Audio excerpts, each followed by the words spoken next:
नमस्कार दोस्तों, स्वागत आपका। बात करेंगे मिष्ठान फूड्स लिमिटेड की 10 रुपये पे स्टॉक ट्रेड कर रहा है।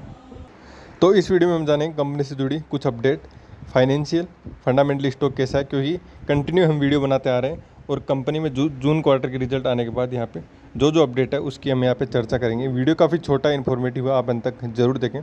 तो सबसे पहले यहाँ पे जून क्वार्टर के जो रिजल्ट आए थे हाल ही में, उसके बारे में अगर हम देखें तो 158 करोड़ की सेल्स थी, जो पिछले 4 क्वार्टर उसकी तुलना में सबसे ज़्यादा है। तो कंपनी की सेल्स बढ़ी है, नो डाउट। एक्सपेंसेज भी बढ़े हैं और इसके साथ ऑपरेटिंग प्रॉफिट मार्जिन जो पिछले क्वार्टर में 15% चला गया था, वो अब की बार थोड़ा कम हुआ और 12% हुआ है। और जिसका इफेक्ट ये हुआ कि जो कंपनी का नेट प्रॉफिट है वो कम हुआ है।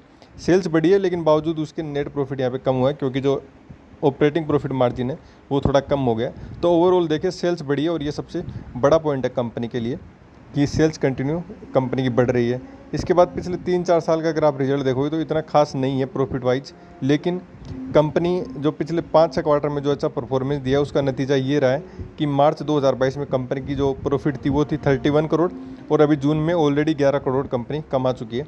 तो लॉन्ग टर्म के व्यू से अगर आप इस स्टॉक को देखते हो तो कंपनी अगर कंटिन्यू अच्छा परफॉर्मेंस करती है तो लॉन्ग टर्म के लिए बहुत ही ज़बरदस्त स्टॉक यहाँ पे साबित हो सकता है। मल्टीबैगर ये स्टॉक आपको रिटर्न दे सकता है, तो आप इस स्टॉक को वॉच लिस्ट में तो 100% रखिए।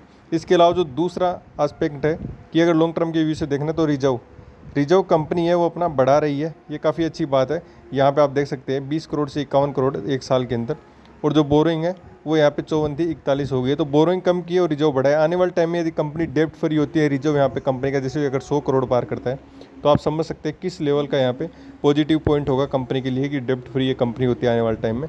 इसके अलावा प्रमोटर जो ग्रुप है वो 49.28% है और वो स्टेबल है, यानी कि प्रमोटर ने जो होल्डिंग ले रखी है वो काफ़ी स्टेबल है।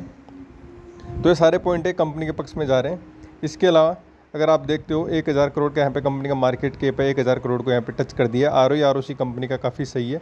इंट्रिंसिक वैल्यू 5.72 है, तो ये एक थोड़ा सा ड्रॉबैक है। डिविडेंड कंपनी थोड़ा बहुत देती है और वो हाल ही में देने लगी है कंपनी डिविडेंड, पहले इतना कोई डिविडेंड यहाँ पे नहीं मिलता था। तो डिविडेंड यील्ड भी आने वाले टाइम में ऑफकोर्स यहाँ पे अच्छा होने वाला है। तो सबसे इंपॉर्टेंट बात कि कंपनी का बिजनेस यदि अच्छा चलता है, रॉक साल्ट जो लॉन्च किया है वो भी अगर मार्केट में अच्छा चलता है, और बासमती राइस का ऑलरेडी बिजनेस है और एथेनॉल का जो बिजनेस जिसमें एंटर कर रही है, ये सब प्लानिंग के हिसाब से चलता है, तो ये स्टॉक आपको मल्टीबैगर रिटर्न दे सकता है। तो आप इस स्टॉक को जरूर वॉच लिस्ट पे रखें और स्टॉक से रिलेटेड जो भी अपडेट आएगी वो आपको प्रोवाइड करवाई जाएगी। Thank you.